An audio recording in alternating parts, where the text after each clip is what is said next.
If you're looking for a behind-the-scenes insight into music, you've come to the right place. Remember to subscribe to be notified of new content.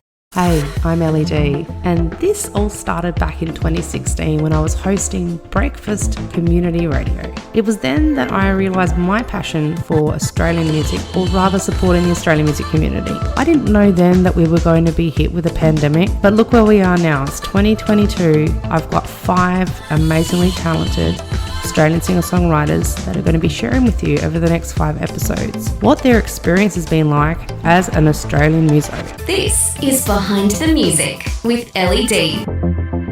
My earliest memory of music was when I was in primary school, really, and we first got to learn an instrument, and I picked the guitar, and from that point on, it's just been something I've always wanted to do, but I really think the passion came from watching my uncle and my dad perform in bands. They've been playing music their entire lives, and I've always been around both of them, on smaller and larger venues, and just watching how awesome it looked and wondering how awesome it must have felt to be up on those big stages. So I, from a very, very young age, seeing that, I wanted to do the same thing. I wanted to feel the same way that they probably felt doing that thing. It was, that was a really big kind of like a motivator for me as a kid, just wanting to be on that stage, almost being the center of attention, if you will.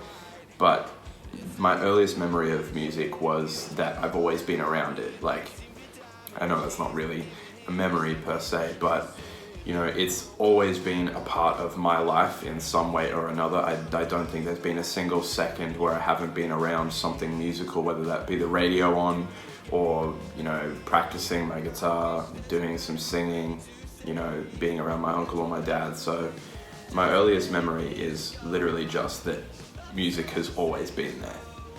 The way the music makes me feel is what really inspires me to create. Like, when I'm making music, I don't write it just because, it's a job or it's something that I have to do. I love writing music and love creating because of the way it makes me feel when I'm writing the song.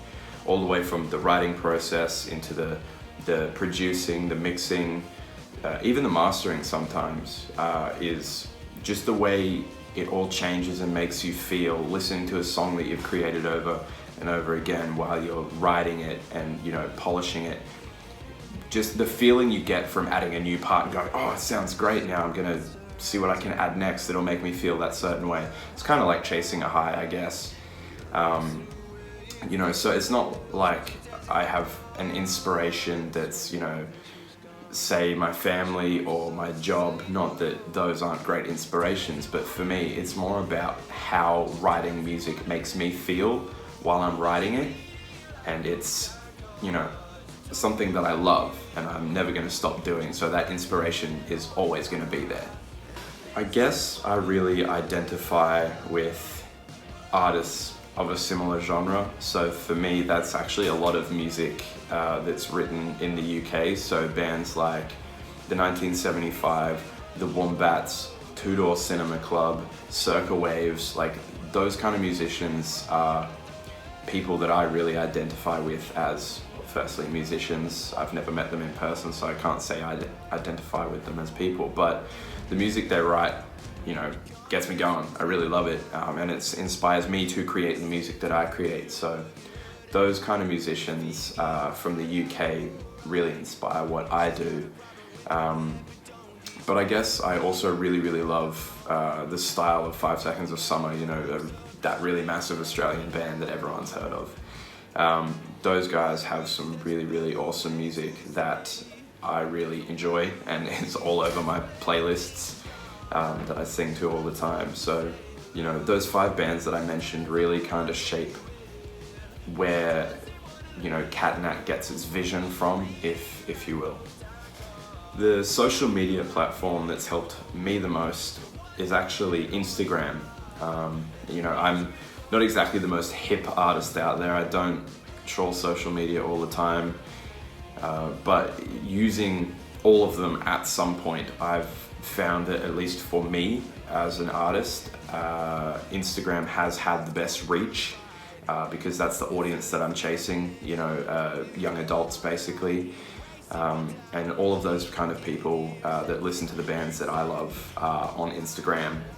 So going through Instagram and having the option to message them and them message me and have my music and my posts out there for the world to see is really, really good. You know, I've used all the other platforms, and it's not to say that you won't get a benefit out of using them, but I've found that for Katanak, Instagram has had the most reach and done a lot of really good stuff for me.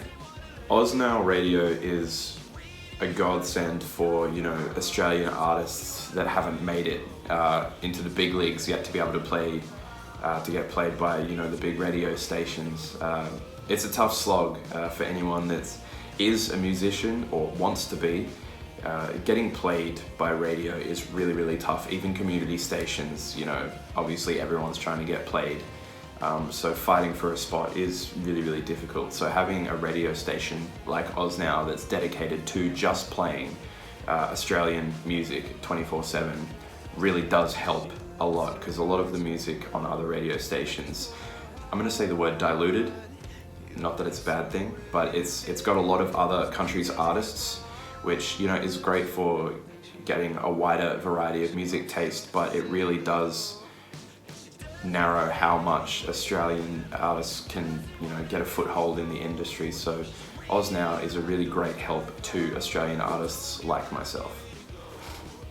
The best advice I ever received, this is a tough one, just because I've received a lot of advice and I've taken all of it with a grain of salt. But I'm gonna find the thing that's stuck with me the most, that actually has driven me to be a better artist, you know, and a better, more professional, I would say.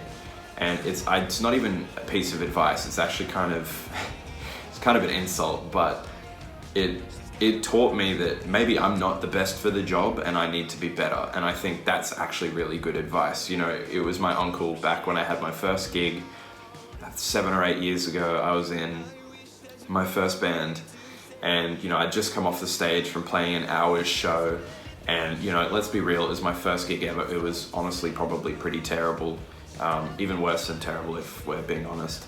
And I get off the stage and I chat to everyone, and everyone's all nice and they're like, yeah, that was great, it was awesome. And then I go to my uncle and he was like, I don't think you should be the singer in your own band.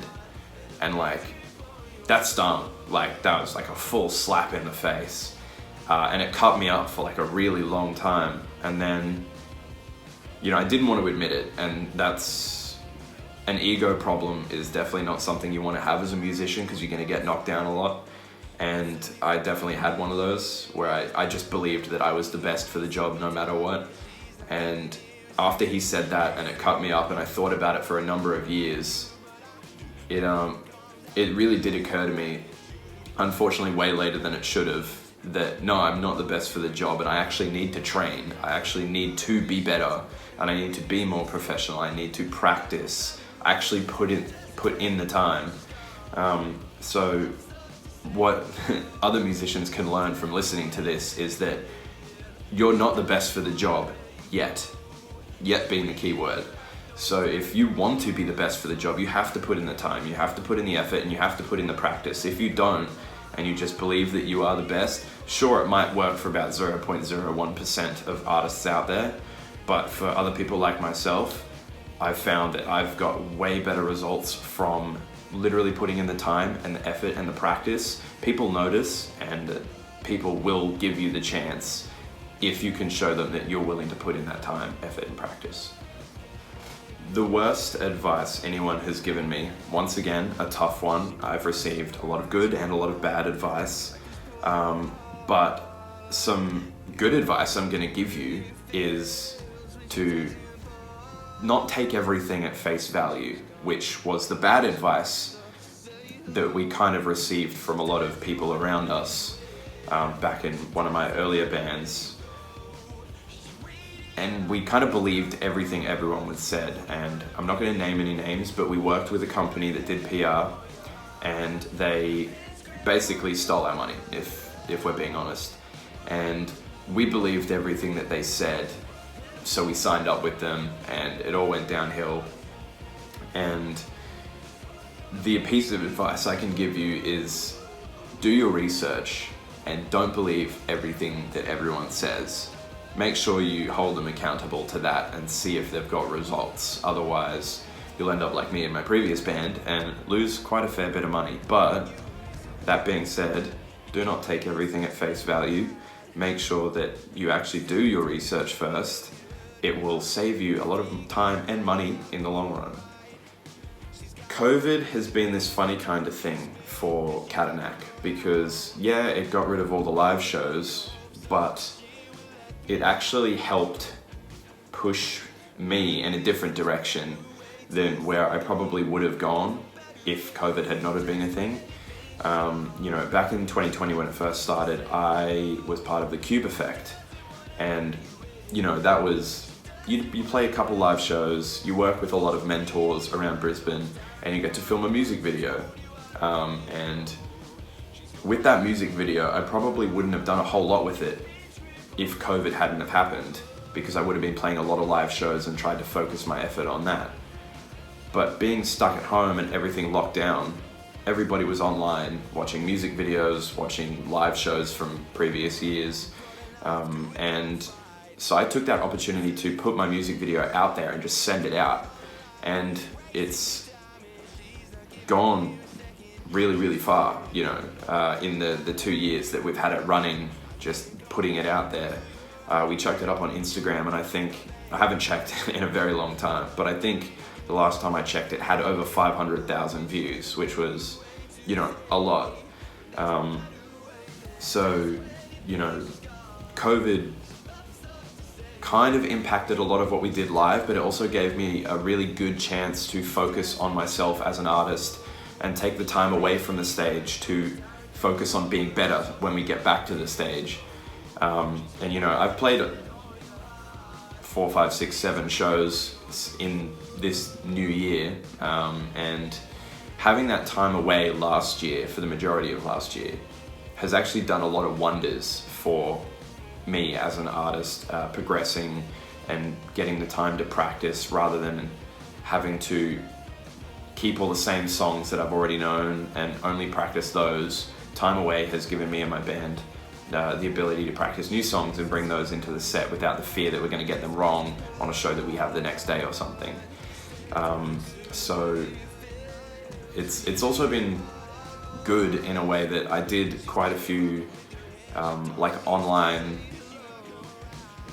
shows, I guess you would call them, like live streams where I would advertise that I'm going to be playing at this time on my Facebook or my Instagram and do like a live and have people from all over the world watch, and it was really cool to do that because I could react to people in real time. I'd play a song and have people comment and kind of chat to me in between the songs. It was actually a lot more fun than you would think doing a live stream would be. So while COVID has been bad for a lot of the massive artists, for someone like me who was just playing smaller shows at the time and still is, but going online actually helped a lot more and has helped me be a better personality online in the long run for my music career. I honestly see myself in 3 years playing some big stages. Katanak has been around for a couple of years now, and a lot of the music that I write focuses in the UK, so I would love to go over there and tour within those 3 years. And my ultimate goal as an artist,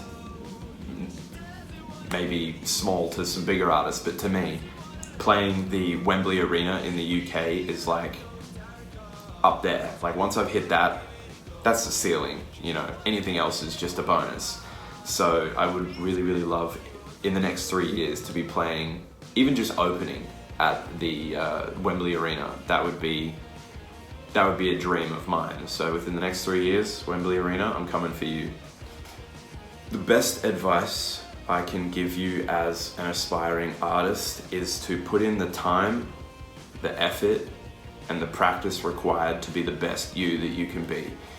Any other advice I could give you would not help you as much as that advice.